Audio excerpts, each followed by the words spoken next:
لکڑیاں جمع کرنے کے بعد 7 دن اور رات پوری قوم اس میں آگ لگا کر اسے بھڑکاتی رہی۔ Hi guys, welcome back to my channel, this is Reactopedia, اور آج ہم ایک بہت ہی انٹرسٹنگ ویڈیو دیکھنے والے ہیں جہاں پہ ہم ایک بادشاہ کے بارے میں جانیں گے جو کہ بہت ہی ظالم قسم کا بادشاہ گزرا ہے، اور پھر اللہ جل شانہ نے اس کی بادشاہت کے ساتھ کیا کیا وہ آج عبرتناک مثال دی جاتی ہے۔ تو ہم جانیں گے اس نے ایسا کیا کیا کہ اللہ جل شانہ کا ایسا عذاب اس کے اوپر نازل ہوا۔ So yes, without wasting any further time, let's get into the video and see what is there in the video.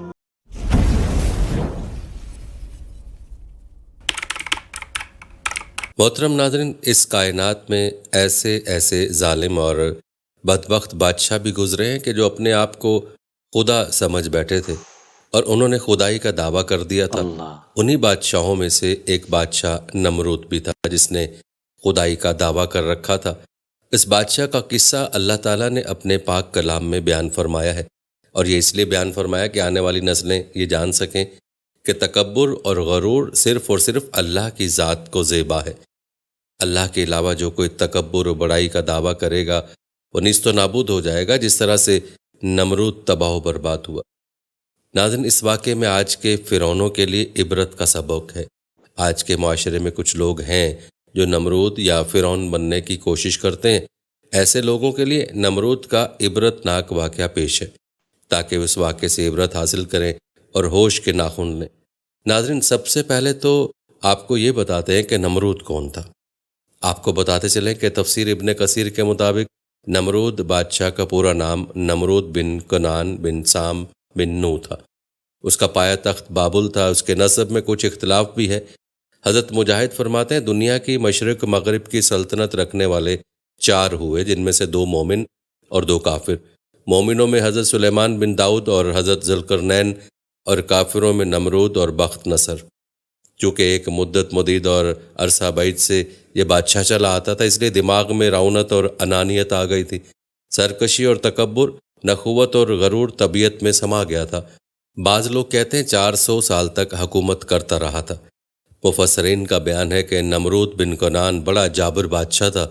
سب سے پہلے اس نے تاج شاہی اپنے سر پر رکھا۔ اس سے پہلے کسی بادشاہ نے تاج نہیں پہنا تھا۔ یہ لوگوں سے زبردستی اپنی پرستش کراتا تھا۔ کاہن اور نجومی اس کے دربار میں بکثرت تھے اور اس کے مقرب تھے۔ روایت بتاتے ہیں کہ نمرود نے ایک رات یہ خواب دیکھا کہ ایک ستارہ نکلا اور اس کی روشنی میں چاند، سورج وغیرہ سارے ستارے بے نور ہو کر رہ گئے۔ کاہنوں اور نجومیوں نے اس خواب کی تعبیر دی کہ ایک فرزند ایسا ہوگا جو تیری بادشاہی کے زوال کا باعث ہوگا۔ یہ سن کر نمرود بے حد پریشان ہو گیا اور اس نے یہ حکم دے دیا کہ میرے شہر میں جو بچہ پیدا ہو وہ قتل کر دیا جائے اور مرد عورتوں سے جدا رہیں۔ چنانچہ ہزاروں بچے قتل کر دیے گئے، مگر تقدیرات الہیہ کو کون ٹال سکتا ہے۔ اسی دوران حضرت ابراہیم علیہ السلام پیدا ہو گئے، اور بادشاہ کے خوف سے ان کی والدہ نے شہر سے دور پہاڑ کے غار میں ان کو چھپا دیا۔ اسی غار میں چھپ کر ان کی والدہ روزانہ دودھ پلا دیا کرتی تھیں۔ بعض مفسرین کا قول ہے کہ 7 برس کی عمر تک، اور بعضوں نے تحریر فرمایا کہ 17 برس تک آپ اسی غار میں پرورش پاتے رہے۔ واللہ العلم۔ ناظرین، روایت میں آتا ہے کہ نمرود نے اپنی سلطنت بھر میں یہ قانون نافذ کر دیا تھا کہ اس نے خوراک کی تمام چیزوں کو اپنی تحویل میں لے لیا تھا۔ یہ صرف انہی لوگوں کو خوراک کا سامان دیا کرتا تھا جو لوگ اس کی خدائی کو تسلیم کرتے تھے۔ چنانچہ ایک مرتبہ حضرت ابراہیم علیہ السلام اس کے دربار میں غلہ لینے کے لیے تشریف لے گئے تو اس خبیث نے کہا کہ پہلے تم مجھ کو اپنا خدا تسلیم کرو، جب ہی میں تم کو غلہ دوں گا۔ حضرت ابراہیم علیہ السلام نے بھرے دربار میں علل اعلان فرما دیا کہ تو جھوٹا ہے اور میں صرف ایک خدا کا پرستار ہوں جو وحدہ لا شریک ہے۔ یہ سن کر نمرود آپے سے باہر ہو گیا اور آپ کو دربار سے نکال دیا اور ایک دانہ بھی نہ دیا۔ آپ اور آپ کے چند متبعین جو مومن تھے بھوک کی شدت سے پریشان ہو کر جاں بلب ہو گئے۔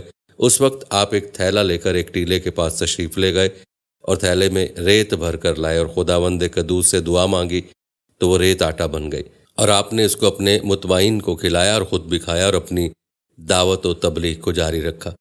روایت بتاتی ہیں کہ نمرود نے آپ کے کلمہ حق کی تبلیغ سے تنگ آ کر ایک دن آپ کو اپنے دربار میں بلایا اور آپ کے ساتھ مناظرہ کیا۔ اس مناظرے کی تفصیل اس طرح سے نقل کی جاتی ہے نمرود نے سوال کیا، اے ابراہیم بتاؤ تمہارا رب کون ہے جس کی عبادت کی تم لوگوں کو دعوت دے رہے ہو؟ حضرت ابراہیم علیہ السلام نے جواب دیا، اے نمرود میرا رب وہی ہے جو لوگوں کو جلاتا اور مارتا ہے۔ نمرود بولا، یہ تو میں بھی کر سکتا ہوں۔ چنانچہ اس وقت اس نے 2 قیدیوں کو جیل خانے سے دربار میں بلایا، ایک کو موت کی سزا ہو چکی تھی اور دوسرا رہا ہو چکا تھا۔ نمرود نے پھانسی پانے والے کو تو چھوڑ دیا اور بے قصور کو پھانسی دے دی، اور بولا کہ دیکھ لو کہ جو مردہ تھا میں نے اس کو جلا دیا اور جو زندہ تھا میں نے اس کو مردہ کر دیا۔ حضرت ابراہیم علیہ السلام نے سمجھ لیا کہ نمرود بالکل ہی احمق اور نہایت ہی گھامڑ آدمی ہے جو جلانے اور مارنے کا مطلب سمجھ بیٹھا۔ اس لیے آپ علیہ السلام نے اس کے سامنے ایک دوسری بہت ہی واضح اور روشن دلیل پیش فرمائی۔ چنانچہ آپ علیہ السلام نے ارشاد فرمایا، اے نمرود میرا رب وہی ہے جو سورج کو مشرق سے نکالتا ہے، اگر تو خدا ہے تو ایک دن سورج کو مغرب سے نکال دے۔ حضرت ابراہیم علیہ السلام کی دلیل سن کر نمرود مبہوت و حیران رہ گیا اور کچھ بھی نہ بول سکا۔ اس طرح یہ مناظرہ ختم ہو گیا اور حضرت ابراہیم علیہ السلام اس مناظرے میں فتح مند ہو کر دربار سے باہر تشریف لائے اور توحید الہی کا واز علل اعلان فرمانا شروع کر دیا۔ ناظرین، قرآن مجید نے اس مناظرے کی رویداد ان الفاظ میں بیان ہوئی ہے، اے محبوب کیا تم نے دیکھا تھا اسے جو ابراہیم سے جھگڑا اس کے رب کے بارے میں، اس پر کہ اللہ نے اسے بادشاہی دی، جبکہ ابراہیم نے کہا کہ میرا رب وہ ہے کہ جو جلاتا اور مارتا ہے۔ بولا، میں جلاتا اور مارتا ہوں۔ ابراہیم نے فرمایا، اللہ سورج کو لاتا ہے اور پورب سے، تو اس کو پچھم سے لیا۔ تو ہوش اڑ گئے کافر کے، اور اللہ راہ نہیں دکھاتا ظالموں کو۔ سورہ بقرہ آیت نمبر 258۔ ناظرین، نبی کی بھی اپنی ہی شان ہوا کرتی ہے، اور پھر حضرت ابراہیم علیہ السلام جن کو خلیل اللہ کا لقب ملا، ان کی شان تو اپنی ہی تھی۔ یاد رہے کہ اللہ تعالیٰ اپنے ان مقرب بندوں کو پاکیزہ صفات کے ساتھ پیدا فرماتا ہے۔ یہی وجہ ہے کہ انبیاء اپنی ابتدائی زندگی سے ہی ہر طرح کے گناہ اور شرک سے پاک رہتے ہیں۔ روایت میں آتا ہے کہ جب ابراہیم علیہ السلام خلت نبوت سے سرفراز ہو کر گھر تشریف لائے، دیکھا کہ سامنے والا سنگ تراشی میں مصروف ہیں۔ والد نے غضبناک نگاہوں سے بیٹے کو گھورتے ہوئے سوال کیا، کہاں سے آ رہے ہو؟ حضرت ابراہیم علیہ السلام نے والد کا سوال نظر انداز کر کے جھک کر ایک تراشیدہ چھوٹا سا بت اٹھایا اور ادب و احترام ملحوظ خاطر رکھتے ہوئے نہایت محبت سے والد سے مخاطب ہوئے۔ قرآن کریم نے باپ بیٹے کے مکالمے کو یوں بیان فرمایا ہے، ابا جان آپ ایسی چیزوں کو کیوں پوچھتے ہیں جو نہ سنیں اور نہ دیکھیں اور نہ آپ کے کچھ کام آ سکیں؟ ابا جان مجھے ایسا علم ملا جو آپ کو نہیں ملا، تو میرے ساتھ ہو جائیں، میں آپ کو سیدھی راہ چلا دوں گا۔ اب شیطان کی پوجا نہ کیجیے، بے شک شیطان اللہ کا نافرمان ہے۔ ابا جان مجھے ڈر لگتا ہے کہ آپ کو اللہ کا عذاب نہ پکڑ لے اور آپ شیطان کے ساتھی ہو جائیں۔ اس نے یعنی باپ نے کہا، اے ابراہیم کیا تو میرے معبودوں سے برگشتہ ہے؟ اگر تو باز نہ آئے گا تو میں تجھے سنگسار کر دوں گا، جا ہمیشہ کے لیے میری نظروں سے دور ہو جا۔ ابراہیم علیہ السلام نے سلام کیا اور کہا، میں آپ کے لیے اپنے پروردگار سے بخشش مانگوں گا، بے شک وہ مجھ پر بڑا مہربان ہے۔ سورہ ابراہیم آیت نمبر 42 تا 47۔ ناظرین، یہ بات تو یقینی ہے کہ نبوت مل جانے کے بعد کسی بھی نبی کا جو کام ہوتا ہے وہ توحید کا پرچار ہی ہوتا ہے اور لوگوں کو اللہ کی طرف بلانا ہوتا ہے، اور یقیناً ابراہیم علیہ السلام بھی منصب نبوت پر فائز ہونے کے بعد اسی کام میں مصروف ہو گئے جس کا تذکرہ پہلے بھی ہو چکا ہے۔ کہتے ہیں ابھی کچھ ہی دن گزرے تھے کہ عید کا تہوار آ گیا۔ قوم کے لوگوں نے حضرت ابراہیم علیہ السلام کو بھی شہر سے باہر میلے میں چلنے کی دعوت دی، لیکن انہوں نے طبیعت کی خرابی کا کہہ کر جانے سے معذرت کر لی۔ در حقیقت وہ ایسے ہی کسی موقع کی تلاش میں تھے۔ چنانچہ جب پوری قوم میلے میں شرکت کے لیے چلی گئی تو حضرت ابراہیم علیہ السلام ایک کلہاڑا لے کر بت خانے میں داخل ہو گئے۔ ان میں سے اکثر ان کے باپ آزر کے ہاتھوں سے تراشے ہوئے تھے۔ حضرت ابراہیم علیہ السلام نے تمام بتوں کو توڑ ڈالا اور آخر میں کلہاڑے کو بڑے بت کے کاندھے پر لٹکا کر اپنے گھر آ گئے۔ شام کو جب قوم میلے سے واپس آئی تو بت خانے میں تباہی کا منظر ان کا منتظر تھا۔ ناظرین، قرآن کریم اس واقعے کا نقشہ یوں پیش کرتا ہے، کہنے لگے ہمارے معبودوں کے ساتھ یہ سلوک کس نے کیا؟ بے شک وہ تو ظالموں میں سے ہے۔ لوگوں نے کہا کہ ہم نے ایک نوجوان کو ان کا ذکر کرتے ہوئے سنا ہے، اس کا نام ابراہیم ہے۔ وہ بولے کہ اسے لوگوں کے سامنے لاؤ تاکہ وہ گواہ رہیں۔ جب ابراہیم علیہ السلام آئے تو انہوں نے کہا، کیا ہمارے معبودوں کے ساتھ یہ کام تم نے کیا ہے؟ ابراہیم علیہ السلام نے کہا کہ یہ کام اس بڑے بت نے کیا ہوگا، اگر یہ بولتے ہیں تو ان سے پوچھ لو۔ وہ سر نیچا کر کے بولے تم جانتے ہو کہ بول نہیں سکتے۔ سورہ انبیاء آیت نمبر 58 تا 65۔ روایت بتاتے ہیں کہ بتوں کو توڑنے کا عمل نمرود سمیت پوری قوم کے لیے ناقابل معافی جرم تھا، لہٰذا فیصلہ کیا گیا کہ حضرت ابراہیم علیہ السلام کو آگ میں ڈال دیا جائے تاکہ آئندہ کسی کو بتوں کی بے حرمتی کی ہمت نہ ہو۔ چنانچہ پوری قوم لکڑیاں جمع کرنے کے عمل میں مصروف ہو گئی، یہاں تک کہ اگر کوئی بیمار پڑ جاتا یا کسی کا کوئی کام نہ ہوتا تو منت مانتا کہ اگر مجھے شفا ہو گئی یا میرا کام مکمل ہو گیا تو میں ابراہیم علیہ السلام کو جلانے کے لیے لکڑیوں کا گٹھا دوں گا۔ کہتے ہیں ایک مدت تک قوم لکڑیاں جمع کرتی رہی، جب لکڑیوں کا پہاڑ کھڑا ہو گیا تو ایک بہت گہری خندق کھودی گئی، لکڑیوں کے اس ڈھیر کو اس میں ڈالا گیا۔ کہتے ہیں کہ بہت گہرائی میں ہونے کے باوجود بھی لکڑیوں کا ڈھیر آسمان سے باتیں کر رہا تھا۔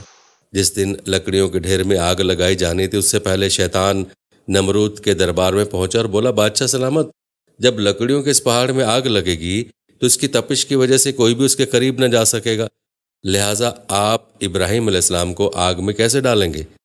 ناظرین، یہ وہ سوال تھا کہ جو نہ نمرود کے کند ذہن میں آیا تھا اور نہ ہی اس کے مشیروں اور مصاحبوں کے۔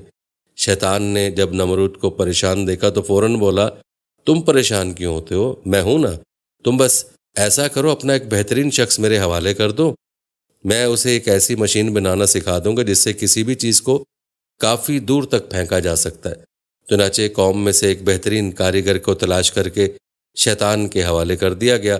علامہ عماد الدین ابن کثیر رحمہ اللہ تحریر فرماتے ہیں کہ جو مشین بنائی گئی اسے منجنیق کا نام دیا گیا۔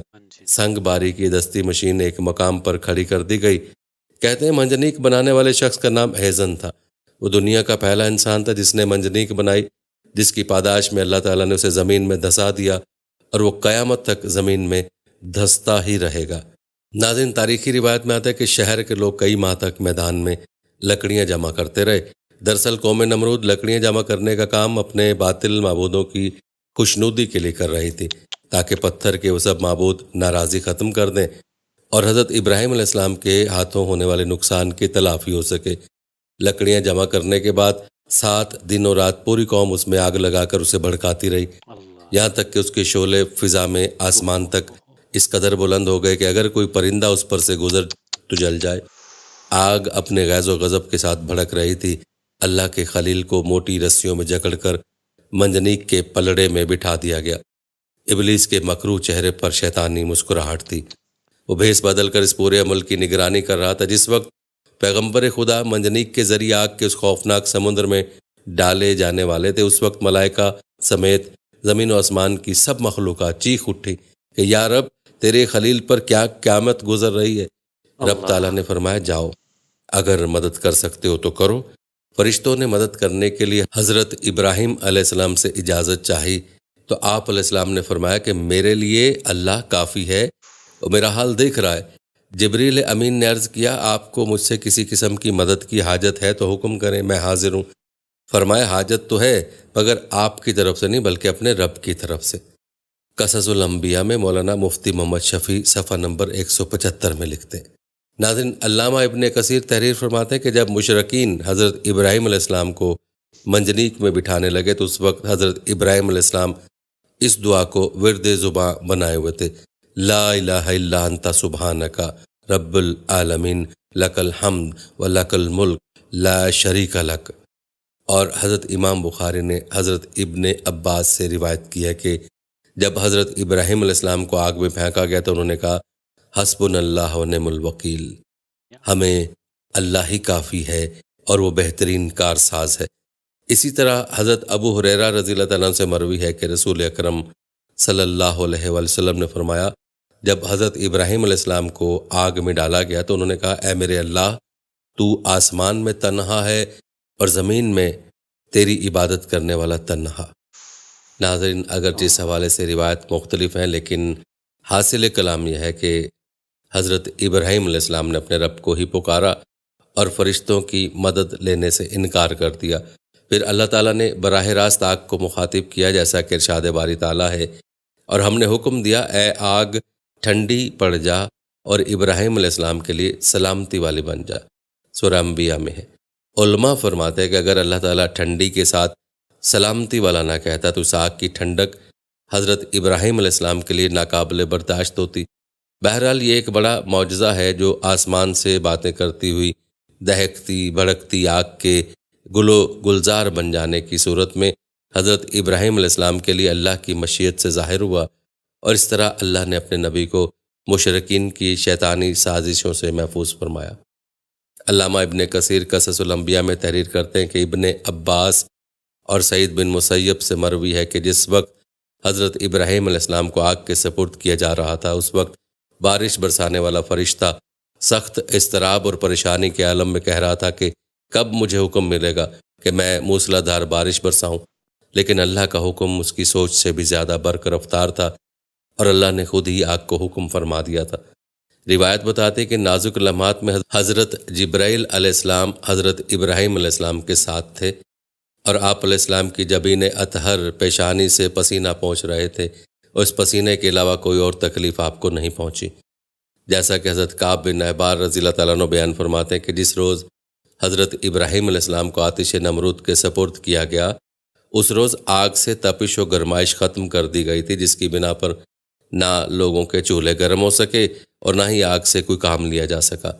اور ایک روایت میں حضرت کعب رضی اللہ تعالیٰ نے مزید فرمایا کہ اس روز آگ نے حضرت ابراہیم علیہ السلام سے بندھی ہوئی رسی کے علاوہ کچھ اور نہ جلایا۔ ناظرین، حضرت صدی رحمۃ اللہ علیہ فرماتے ہیں کہ حضرت ابراہیم علیہ السلام کے ساتھ سایہ کرنے والا فرشتہ بھی تھا، اور 1 میل تک سایہ ٹھنڈک اور سلامتی تھی، اور سرسبز باغ گل و گلزار بن گیا تھا، جبکہ آس پاس آگ اپنے شعلوں اور شراروں کے ساتھ بھڑک رہی تھی، اور لوگ حضرت ابراہیم علیہ السلام کی طرف دیکھ رہے تھے۔ سبحان اللہ۔ ناظرین، ایک روایت میں حضرت ابو ہریرہ رضی اللہ تعالیٰ سے مروی ہے کہ حضرت ابراہیم علیہ السلام کے والد کے کہے ہوئے کلمات میں سے سب سے اچھے کلمات وہ ہیں جو آزر نے اپنے بیٹے کو آگ کے اندر اس حالت میں دیکھتے ہوئے کہے، جس کا ترجمہ اے ابراہیم، تیرا پروردگار بہترین پروردگار ہے۔ اسی طرح ابن عساکر حضرت اکرمہ رضی اللہ تعالیٰ سے روایت کرتے ہیں کہ حضرت ابراہیم علیہ السلام کے والدہ نے جب اپنے لخت جگر کو گل و گلزار میں یوں مطمئن دیکھا تو پکارا، اے میرے بیٹے، میں بھی تیرے پاس آنا چاہتی ہوں، اللہ سے دعا کر کے تیرے ارد گرد کی آگ کی حرارت سے مجھے نجات دے۔ تو حضرت ابراہیم علیہ السلام نے عرض کیا، جی اماں۔ پھر آپ کی والدہ حضرت ابراہیم علیہ السلام کی جانب چلیں، اور آگ نے انہیں کچھ نہ کہا۔ پھر بیٹے کے پاس پہنچ کر بیٹے کو گلے سے لگایا اور بوسہ دے کر واپس لوٹ آئیں۔ ناظرین، جب نمرود نے سرکشی کی اور حضرت ابراہیم علیہ السلام سے کہا کہ تم اپنے لشکر کو لاؤ، میں اپنا لشکر لاتا ہوں، اور مقابلہ کرنا چاہا، تو پھر حضرت ابراہیم علیہ السلام نے اللہ سے دعا کی کہ یہ نافرمان تیرے ساتھ مقابلہ کرنا چاہتا ہے، تو ہی اس کو ہلاک کر۔ یوں اللہ تعالیٰ نے آپ علیہ السلام کی دعا قبول فرمائی، اور نمرود کے لشکروں پر اللہ تعالیٰ نے اپنی فوج بھیجی جو دنیا کی ادنا مخلوق تھی، یعنی مچھروں کا لشکر بھیجا، جس نے اس قوم کو تباہ کر ڈالا۔ ناظرین، روایت بتاتی کہ نمرود کی قوم پر مچھروں کا عذاب بھیجا گیا۔ مچھروں کی زیادتی کا یہ حال تھا کہ ان سے سورج چھپ گیا تھا، زمین پر دھوپ نہ آتی تھی، مچھروں نے ان کے خون چوس لیے، گوشت چاٹ لیے، سوائے نمرود کے باقی سب کی ہڈیاں ہی باقی رہ گئیں۔ نمرود دیکھتا تھا مگر کچھ نہ کر سکتا تھا۔ پھر ایک مچھر اس کے ناک کے ذریعے دماغ میں گھس گیا اور 400 سال تک مغز کاٹتا رہا۔ جب اوپر سے دھمک پہنچتی تو کاٹنا چھوڑ دیتا، ورنہ کاٹتا۔ چنانچہ دن رات اس کے سر پر جوتے اور تھپڑ پڑتے رہتے تھے۔ اب اس کے دربار کا ادب یہ تھا کہ جو آئے اس کے سر پر جوتا رسید کرے۔ اس سے پہلے 400 سال بہت آرام سے سلطنت کی اور 400 برس پٹتا رہا، پھر اسی حالت میں ذلت کے ساتھ مرا۔ کہتے ہیں اس کی عمر 800 سال سے کچھ ہی زیادہ ہوئی۔ ناظرین، یہ تھا تذکرہ نمرود کے حوالے سے، اور نمرود کی آگ کے حوالے سے، اور نمرود کے انجام کے حوالے سے جو تاریخی روایت میں ملتا ہے۔ ناظرین، روایت بتاتے ہیں کہ ایک دن حضرت سارہ نے عرض کیا کہ ہمارے پاس اللہ تعالیٰ کے فضل و کرم سے ضروریات دنیا میں، یعنی کھانے پینے کی اشیاء اور رہنے کے مکانات کی تو کوئی کمی نہیں، البتہ اولاد کی کمی ہے، اس لیے آپ ہاجرہ سے نکاح کر لیں، ہو سکتا ہے اللہ تعالیٰ ہمیں اولاد سے نواز دے، یعنی ہاجرہ کے بطن سے پیدا ہونے والا بچہ ہمارے لیے تسکین و راحت کا سبب بن جائے۔ اس طرح حضرت سارہ کے کہنے پر اور اللہ تعالیٰ کے حکم سے ابراہیم علیہ السلام کا حضرت ہاجرہ سے نکاح ہو گیا۔ ناظرین، قرآن پاک میں ابراہیم علیہ السلام کی اولاد کے لیے دعا یوں منقول ہے، رب ہب لی من الصالحین، سورہ صافات میں، الہی مجھے نیک اولاد دے۔ ناظرین، اللہ تعالیٰ نے آپ کی اس دعا کو شرف قبولیت بخشتے ہوئے ارشاد فرمایا، فبشرنا بغلام حلیم، تو ہم نے اسے خوشخبری سنائی ایک بردبار لڑکے کی۔ اس بشارت سے مراد حضرت اسماعیل علیہ السلام کی ولادت کی بشارت ہے، کیونکہ علامہ آلوسی حلیم کی تفسیر کرتے فرماتے ہیں آپ کو بشارت دی گئی کہ آپ کو ایک بیٹا عطا کیا جائے گا جو حلیم ہوگا۔ اس سے بڑھ کر علم کی اور کیا مثال ملے گی؟ جب آپ بلوغ کے قریب تھے تو آپ کے والد نے آپ کو کہا کہ میں تمہیں خواب میں ذبح کرتے ہوئے اپنے آپ کو دیکھ رہا ہوں، اس میں تمہاری کیا رائے ہے؟ تو اسماعیل علیہ السلام نے عرض کیا کہ آپ مجھے انشاءاللہ صابروں میں سے پائیں گے۔ ناظرین، یہ علم تو بالغ ہونے سے پہلے کا ہے، ذرا سوچئے کہ بالغ ہونے کے بعد آپ علیہ السلام کے علم کا کیا مقام ہوگا۔ اس بحث سے واضح ہوا کہ بیان کی گئی آیت میں اسماعیل علیہ السلام کی بشارت ہے۔ اسماعیل علیہ السلام کے بعد اسحاق علیہ السلام کی بشارت قرآن میں یوں بیان فرمائی، بس ہم نے اسے یعنی حضرت سارہ کو اسحاق کی خوشخبری دی اور اسحاق کے پیچھے یعقوب کی۔ مفسرین فرماتے کہ حضرت سارہ کو بشارت دینے کی وجہ یہ تھی کہ اولاد کی خوشی عورتوں کو بنسبت مردوں کے زیادہ ہوتی ہے، اور دوسری وجہ یہ تھی کہ حضرت سارہ کی اولاد نہیں تھی، اس لیے زیادہ خوشی ان کو ہی حاصل ہوئی تھی، کیونکہ حضرت ابراہیم علیہ السلام کا بیٹا اسماعیل پہلے پیدا ہو چکا تھا۔ ناظرین، مفسرین فرماتے کہ حضرت یعقوب علیہ السلام کی بشارت دینے سے اس طرف اشارہ تھا کہ سارہ کی عمر اتنی بڑی ہوگی کہ اپنے اسحاق کے بیٹے یعقوب کو بھی دیکھیں گی۔ روایت بتاتے ہیں کہ حضرت سارہ رضی اللہ عنہا کی عمر اس وقت 90 سال تھی۔ تفسیر جلالین میں 99 سال مذکور ہے اور حضرت ابراہیم علیہ السلام کی 120 سال تھی۔ اسی لیے حضرت سارہ رضی اللہ عنہا نے تعجب کرتے ہوئے کہا تھا، عجیب بات ہے کہ میرا بچہ پیدا ہوگا جبکہ میں بوڑھی ہوں اور میرے شوہر بوڑھے ہیں، بے شک یہ تو بہت ہی تعجب ناک بات ہے۔ ناظرین، یاد رہے کہ اسحاق علیہ السلام چھوٹے اور اسماعیل علیہ السلام بڑے ہیں۔ روایت بتاتے ہیں کہ اسحاق علیہ السلام کی بشارت دینے کے 1 سال بعد اللہ تعالیٰ نے انہیں پیدا فرما دیا، اور اسماعیل علیہ السلام کی پیدائش کے 14 سال بعد اسحاق علیہ السلام کی پیدائش ہوئی، یعنی ان کی پیدائش کے 13 سال بعد اسحاق علیہ السلام کی بشارت دی گئی۔ ناظرین، یاد رہے کہ حضرت اسماعیل، اسحاق، یعقوب علیہ السلام تینوں نبی ہوئے۔ قرآن پاک میں ارشاد ہے، اور ہم نے اسے یعنی ابراہیم علیہ السلام کو اسحاق اور یعقوب عطا کیے اور ہر ایک کو نبی کیا۔ اسی طرح ایک دوسری آیت میں ارشاد ہے، اور ہم نے انہیں اپنی رحمت عطا کی اور ان کے لیے سچی بلند ناموری رکھی۔ ناظرین، اس آیت میں اشارہ ہے کہ حضرت ابراہیم علیہ السلام کی عمر شریف اتنی لمبی ہوئی کہ آپ علیہ السلام نے اپنے پوتے حضرت یعقوب علیہ السلام کو دیکھا، اور اس آیت سے یہ بھی سمجھ آتا ہے کہ اللہ تعالیٰ کے لیے ہجرت کرنے اور اپنے گھر بار کو چھوڑنے کی جزا ملی کہ اللہ تعالیٰ نے آپ کو بیٹے، پوتے اور مال و دولت سے نوازا، جیسا کہ ارشاد باری تعالیٰ ہے، اور کتاب میں اسماعیل کو یاد کرو، بے شک وہ وعدے کا سچا تھا، اللہ کا رسول اور نبی تھا، اور اپنے گھر والوں کو نماز اور زکوٰۃ کا حکم دیتا اور اپنے رب کو پسند تھا۔ ناظرین، روایت بتاتے ہیں کہ حضرت اسماعیل علیہ السلام نے جو وعدہ بھی کیا اسے ضرور پورا فرمایا۔ ایک مرتبہ آپ علیہ السلام اور آپ کا ایک ساتھی کہیں جا رہے تھے تو شہر کے قریب پہنچ کر آپ کے ساتھی نے کہا، یہاں میں بیٹھتا ہوں اور تم شہر جا کر کھانا خرید کر لاؤ، یا تم بیٹھو اور میں کھانا خرید کر لاتا ہوں۔ آپ علیہ السلام نے فرمایا، میں تمہارا یہاں انتظار کروں گا اور تم ہی چلے جاؤ، کھانا خرید لاؤ۔ وہ گیا اور بھول گیا۔ 3 دنوں کے بعد اسے یاد آیا، یا بعض روایت میں ہے کہ 1 سال کے بعد وہاں لوٹا تو حضرت اسماعیل علیہ السلام وہاں ہی موجود تھے۔ اس نے تعجب سے پوچھا، تم ابھی یہاں ہو؟ آپ علیہ السلام نے فرمایا، ہاں، وعدے کے مطابق منتظر تو رہنا ہی تھا۔ ناظرین، حضرت ابراہیم علیہ السلام کے واقعات میں ایک اہم واقعہ حضرت ہاجرہ اور اسماعیل علیہ السلام کو حرم کی سرزمین میں چھوڑنے کے حوالے سے۔ حضرت ابراہیم علیہ السلام کا اللہ تعالیٰ نے امتحان لیا کہ آپ علیہ السلام کو حکم دیا کہ آپ اپنی زوجہ ہاجرہ اور اپنے بیٹے اسماعیل کو حرم کی سرزمین میں چھوڑاؤ۔ اس وقت وہاں کوئی شہر اور آبادی نہیں تھی، بلکہ بیابان جنگل تھا۔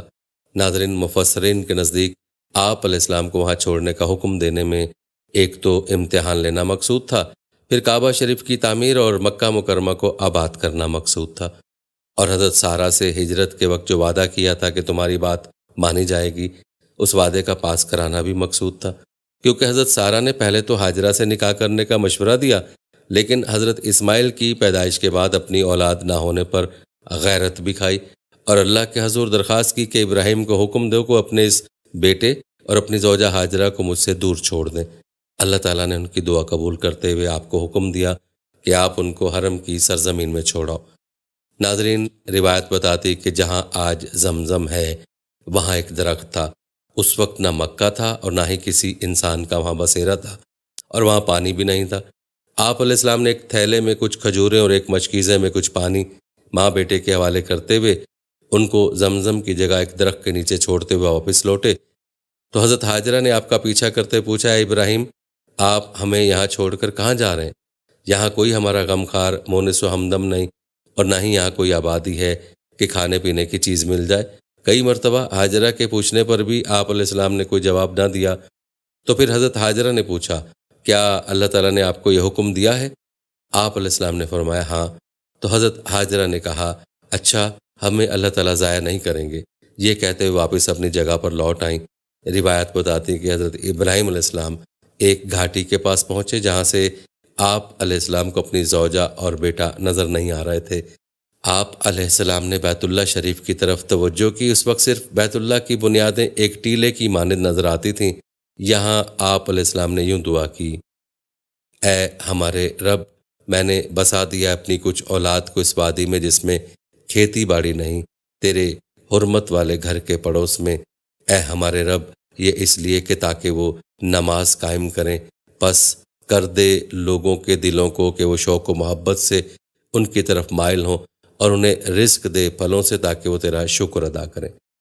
ناظرین، روایت بتاتی کہ حضرت ہاجرہ اپنے بچے حضرت اسماعیل کو دودھ پلاتی رہی، یہاں تک کہ مشکیزے میں جو پانی تھا وہ ختم ہو گیا اور کھجوریں بھی ختم ہو گئیں۔ حضرت ہاجرہ بھی بھوکی پیاسی ہو گئیں، دودھ کا بننا بھی ختم ہو گیا، بچہ بھی بھوک پیاس سے پریشان حال تھا۔ اپنے ہونٹوں پر زبان پھیرنے لگا، بچے کا یہ حال ماں سے برداشت نہ ہو سکا۔ آپ قریب ایک پہاڑی صفحہ پر چڑھتی ہیں کہ کہیں سے پانی کا پتہ چل جائے یا کوئی انسان نظر آئے، پھر اسی خیال سے مروہ پر آتی ہیں۔ درمیان میں نشیبی جگہ جب پہنچتی ہیں جہاں سے بچہ نظر نہیں آتا، وہاں دوڑتی ہیں۔ جب نشیبی جگہ کو عبور کر لیتی ہیں اور ایسی جگہ پہنچتی ہیں جہاں سے بچہ نظر آنے لگتا ہے تو وہاں آہستہ ہو جاتی ہیں۔ مروہ پر پہنچ کر بھی پانی یا کوئی انسان نظر نہیں آتا۔ آپ بے قراری کے عالم میں پھر صفا پر، پھر مروہ پر 7 چکر ایسی لگا دیتی ہیں۔ آخری مرتبہ مروہ پر آپ نے ایک آواز سنی، اپنے آپ کو کہنے لگی، خاموش۔ خیال کیا شاید میرے اوسان خطا ہو گئے، یہاں کون ہے؟ یہ مجھے ویسی آواز آ رہی ہے۔ پھر دوبارہ آواز سننے پر کہا کہ اگر یہاں کوئی فریاد کو سن کر پہنچنے والا ہو سکتا ہے تو فرشتہ ہی ہو سکتا ہے۔ دیکھا تو بچے کے قریب ایک فرشتہ کھڑا ہے۔ اسماعیل کی ایڑی کے پاس اس نے اپنی ایڑی یا پر مارا اور حضرت اسماعیل علیہ السلام کی ایڑی رگڑنے کی جگہ سے پانی کا ایک چشمہ جاری ہو گیا۔ حضرت ہاجرہ نے پانی کے ارد گرد بند باندھ کر ایک حوض کی شکل دے دی۔ وہ پانی جوش مار رہا تھا۔ آپ نے خود بھی پیا، بچے کو بھی پلایا اور پانی کو کہا، زم زم، رک جا رک جا۔ ناظرین، نبی کریم صلی اللہ علیہ وسلم نے فرمایا، اللہ تعالیٰ اسماعیل علیہ السلام کی والدہ پر رحم کرے، اگر آپ زمزم کو اسی طرح رہنے دیتی، یا آپ صلی اللہ علیہ وسلم نے فرمایا اگر آپ اس سے جلدی سے چلو نہ بھرتی تو زمزم جاری چشمہ ہوتا۔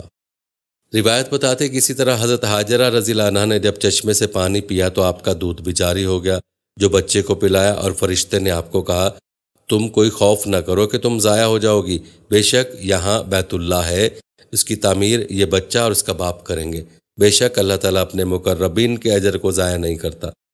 روایت کے مطابق کچھ وقت کے بعد وہاں سے جرہم قبیلے کا گزر ہوا جنہوں نے دیکھا کہ پرندے اڑ رہے ہیں۔ انہوں نے خیال کیا کہ پرندے وہاں ہوتے ہیں جہاں پانی ہو، یقیناً یہاں کہیں پانی ہوگا۔ انہوں نے اپنے ایک شخص کو بھیجا جس نے دیکھا کہ ایک پانی کا چشمہ ہے، اس کے قریب ایک عورت بیٹھی ہوئی ہے۔ انہوں نے کہا کہ تم ہمیں پانی میں شریک کرو تو ہم تمہیں اپنے جانوروں کے دودھ میں شریک کریں گے۔ حضرت ہاجرہ نے ان سے شرط پر معاہدہ کر لیا، اور جب اسماعیل علیہ السلام جوان ہوئے تو اس جرہم قبیلے نے ایک لڑکی کا نکاح اسماعیل علیہ السلام سے کر دیا۔ ناظرین، ذرا سوچیں کہ حضرت ہاجرہ رضی اللہ عنہا تو بچے کی پیاس کو دیکھ کر بے قرار ہو کر صفا مروہ کے چکر لگا رہی ہیں، لیکن اللہ تعالیٰ کو اپنے خلیل کی زوجہ اور اسماعیل کی والدہ کی ادا ایسی پسند آئی کہ تا قیامت حاجی اس یاد کو تازہ کرنے کے لیے وہاں چکر لگاتے رہیں گے۔ اس کے علاوہ بھی مناسک حج میں کئی مناسک ایسے ہیں جو ہمیں آج بھی حضرت ابراہیم اور حضرت اسماعیل علیہ السلام کی یاد دلاتے ہیں۔ So this was the video and I'm sure کہ کافی بہترین ویڈیو تھا، اور اس میں بہت کچھ بتایا گیا ہے نمرود کے حوالے سے کہ کیسا